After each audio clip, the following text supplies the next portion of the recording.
Oi, gente! Que prazer poder falar um pouquinho sobre as coisas que eu aprendi no Vem Segue-me desta semana.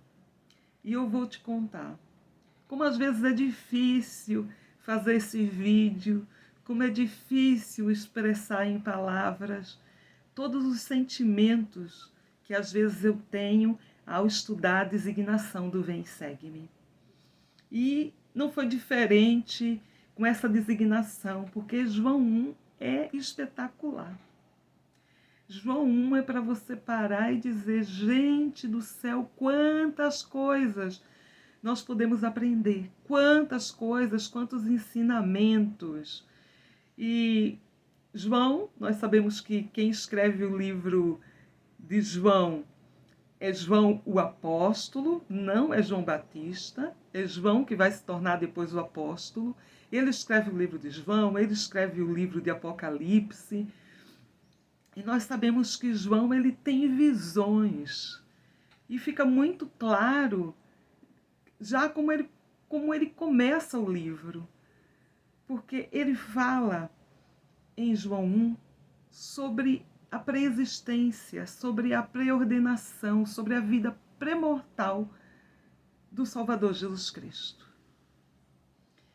E ele fala de uma maneira assim que a gente consegue mais ou menos visualizar, porque ele diz: no princípio era o Verbo, e o Verbo estava com Deus, e o Verbo era Deus.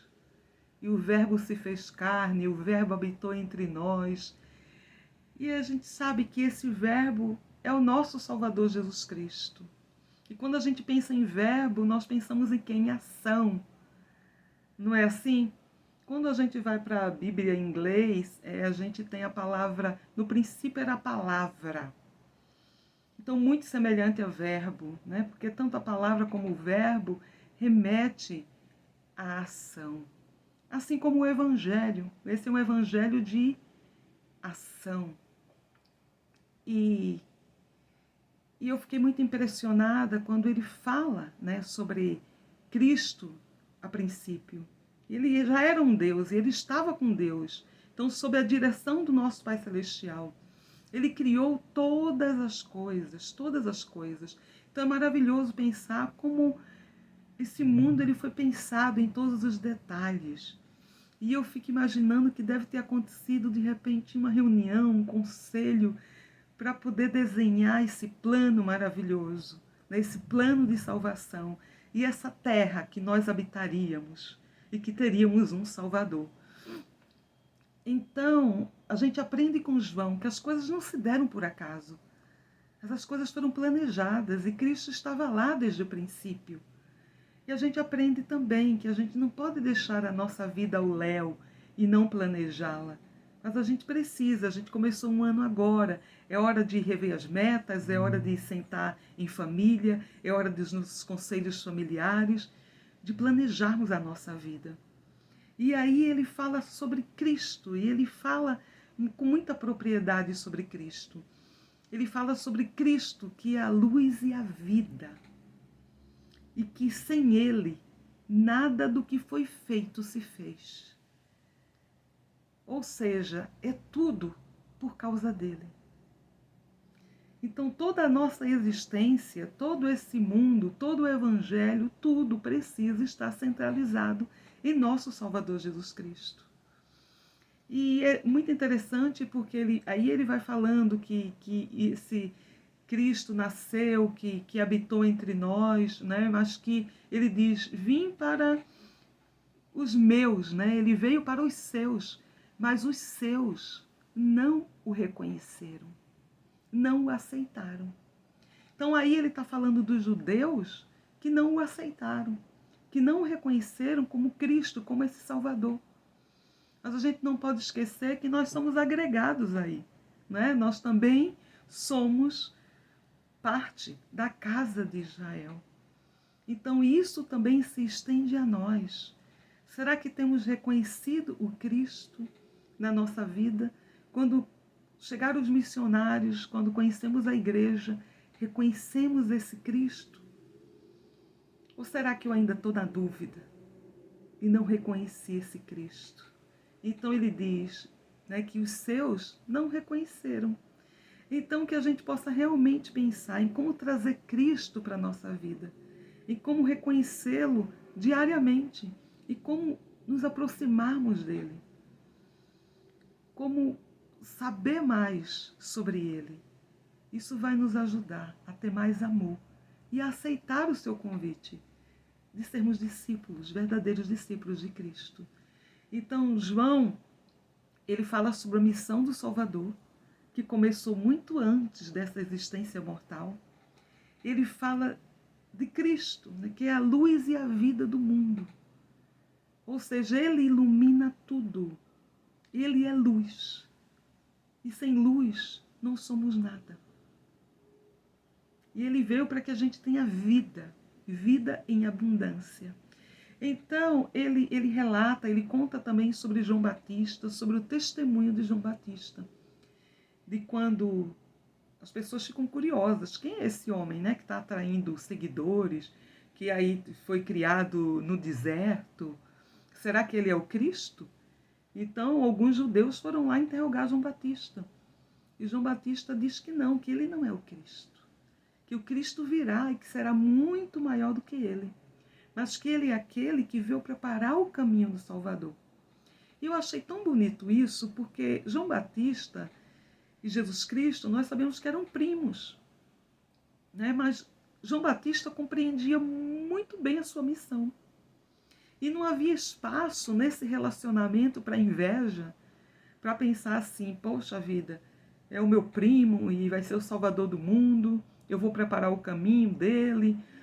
É igual a gente pensar, poxa vida, por que eu não sou a presidente da cidade de Socorro?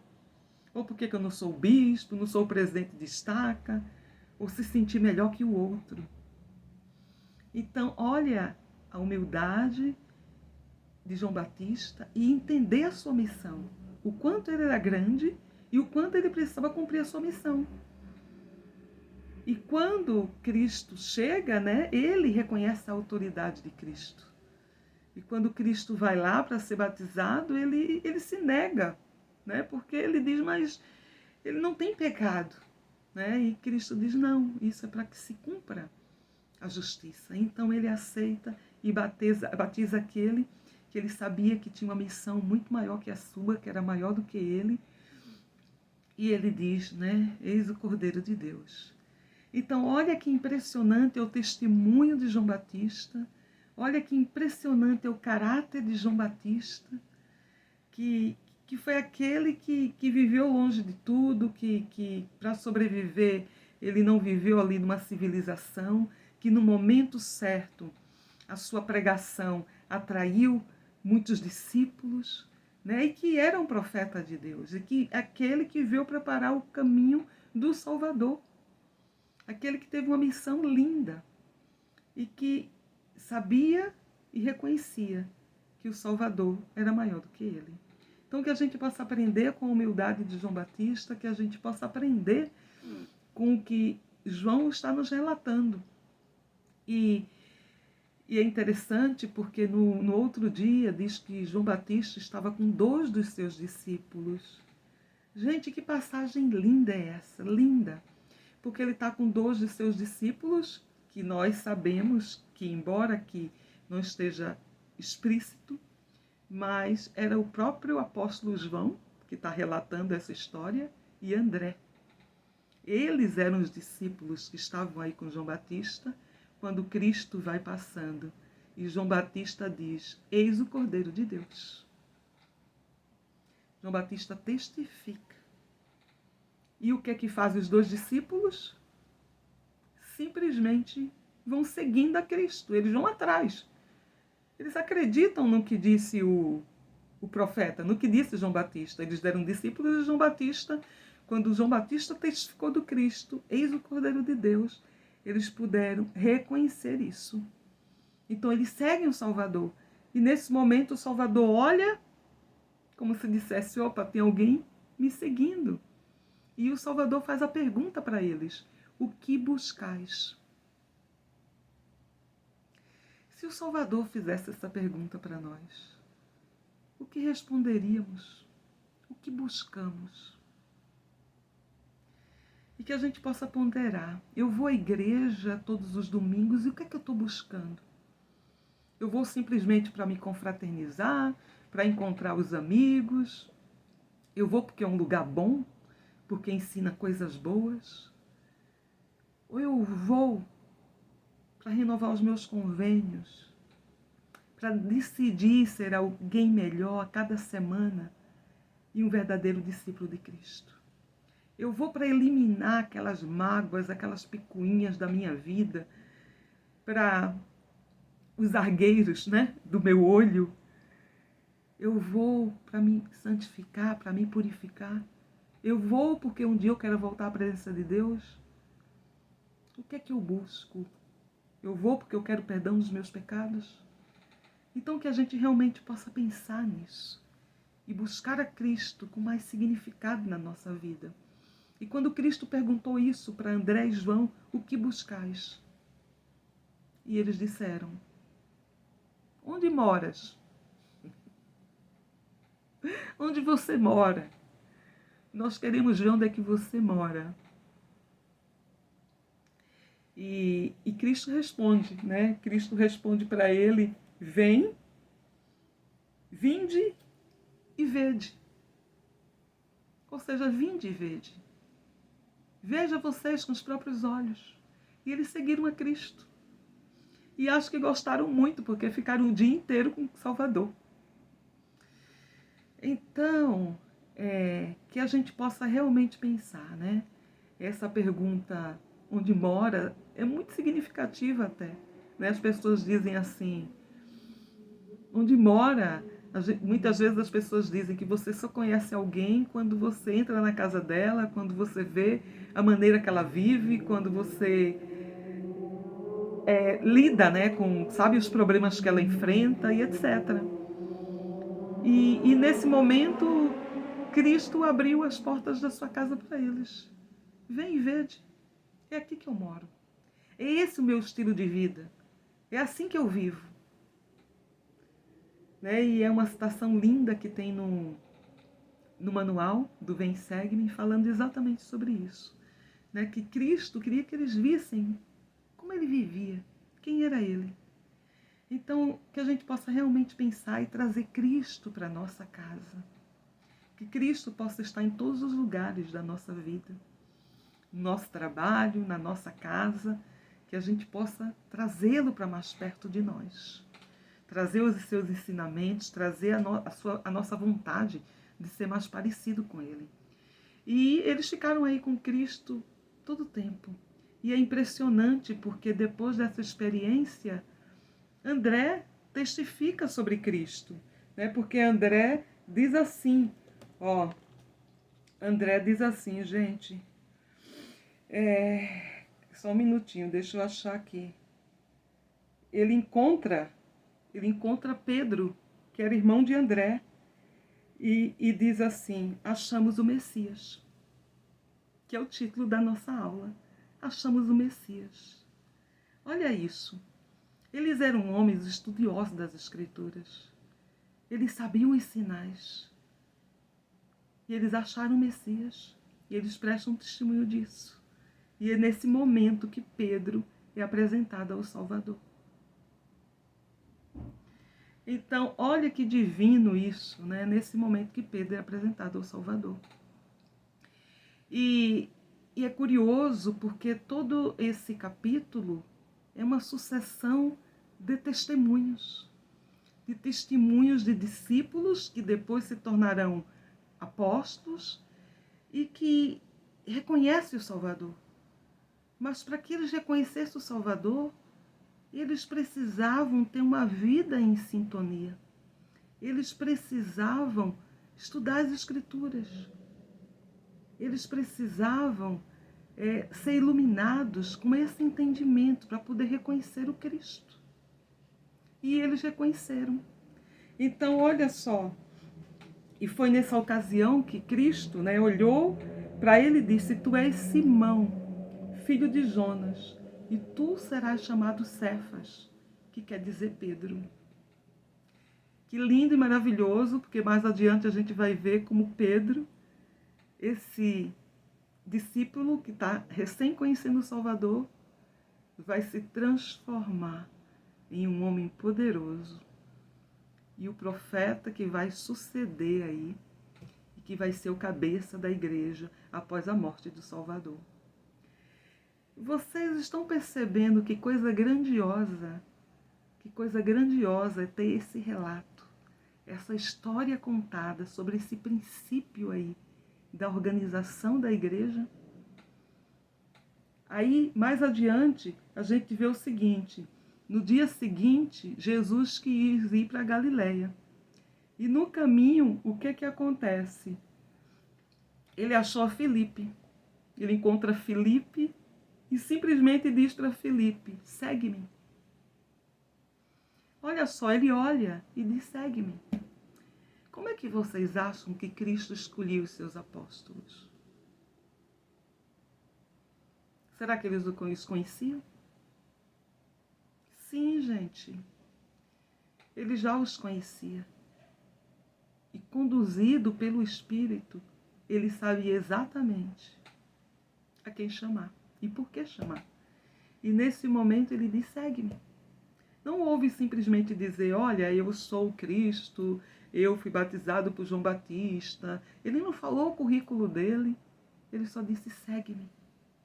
E ele esperava que Filipe também o reconhecesse. Lembra daquela escritura?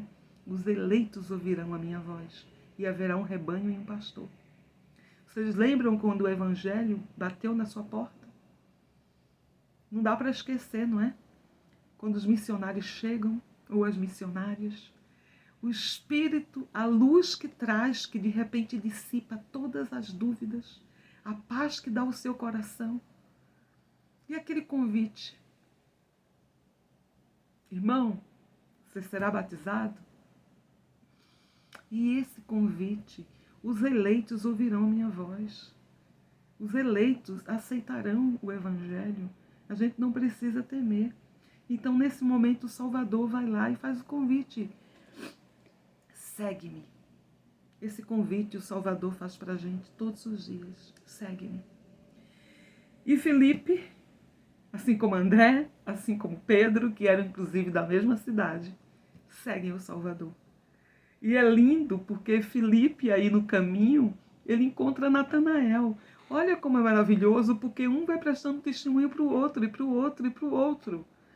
Que é isso que nós precisamos fazer. O nosso testemunho não pode ficar com a gente. Uma vez que a gente encontra a verdade, a gente precisa compartilhar. E aí, nesse momento, ele encontra Natanael. Né? E aí ele diz: olha, achamos aquele de quem Moisés escreveu na lei. E os profetas, achamos a Jesus de Nazaré. E aí ele vai conversando com Natanael, e Natanael fica abismado e diz: pode vir alguma coisa boa de Nazaré? E aí é importante que a gente entenda o contexto, né? Porque Natanael era um homem que, embora fosse um homem bom, ele estava muito preso à sua cultura, aquilo que os judeus ensinavam a vida inteira. E eles ensinavam Cristo como um grande líder, alguém que iria libertar o povo. E o que acontece? Nazaré era uma cidadezinha que os arqueólogos dizem que nessa época devia ter uns 200 habitantes. Ou seja, não era um grande centro comercial. Existiam outras cidades, né, de Roma aí, que eram aquelas cidades cosmopolitas, aquelas cidades com muita cultura, civilização, comércio. Então imagine uma cidadezinha pequena. Era como se dessa cidade não saísse nada tão importante. E ainda mais com as tradições de que Cristo seria um líder que iria libertá-los. Então, nesse momento, ele diz: pode vir alguma coisa boa de Nazaré? E, ao mesmo tempo, se cumpriu aquela escritura que Jesus seria chamado Nazareno.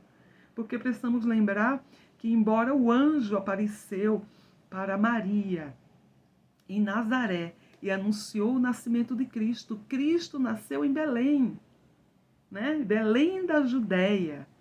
Mas depois que eles foram para o Egito, quando eles retornaram, ele retornou para Nazaré, onde ele ficou boa parte da sua infância, juventude, até pelo menos os 30 anos de idade. Então era um lugarzinho minúsculo, Pode nascer alguma coisa boa de Nazaré?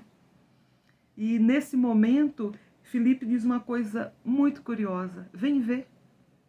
Ele repete as mesmas palavras do Salvador: vem ver, olhe você. Então, quando alguém disser alguma coisa mal, olha, a Igreja de Jesus Cristo Santos dos Últimos Dias só entra rico, olha, é uma igreja preconceituosa, olha, é uma igreja racista, e tantas, né, coisas que circulam aí na internet sobre a igreja, vamos dizer para os nossos amigos: vem e vê. Vamos, convida, né? Vamos comigo na igreja, olha com seus próprios olhos. Então, Filipe está dizendo: vem ver. Ou seja, você tem oportunidade de ser testemunha. E aí, nesse momento, eles vão ao encontro do Salvador. E quando vão ao encontro do Salvador, o Salvador fala sobre Natanael e diz para Natanael: eu vejo que você é um bom homem, que não há dolo em você, não há engano em você. E Natanael diz para ele: como assim, né? Você me conhece? Você já me viu antes? E Cristo diz: eu te vi quando você estava embaixo da figueira.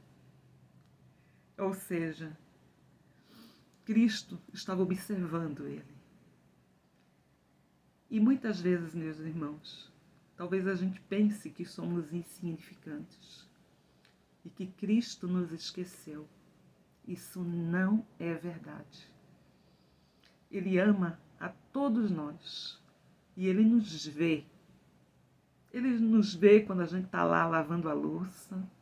Ele nos vê quando a gente está servindo. Às vezes eu sou aquela professora do berçário com as crianças inquietas. Ele nos vê, às vezes, quando a gente senta no último banco da sacramental e parece tão insignificante. Ele nos vê nas nossas lutas diárias. Ele nos vê. Então ele diz: eu te vi embaixo da figueira.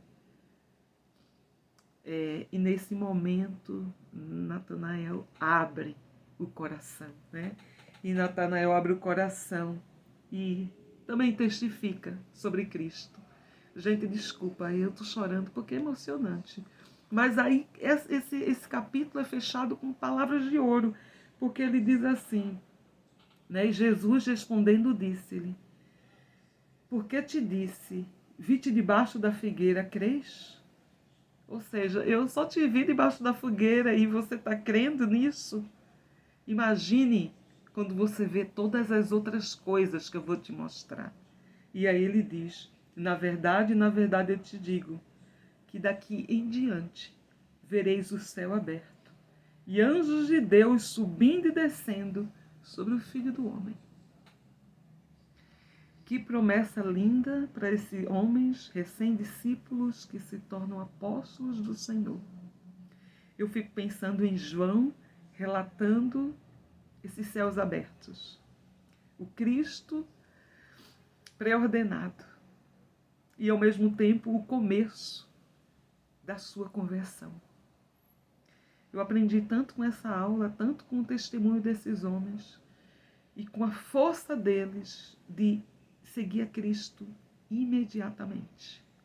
Que a gente não possa vacilar, que a gente tenha essa mesma fé, essa disposição de segui-lo, de ver, de seguir, de querer mudar a nossa vida, de reconhecer que se o Senhor nos conhece, Ele sabe todas as coisas. Tem uma escritura que diz que os apóstolos não foram escolhidos.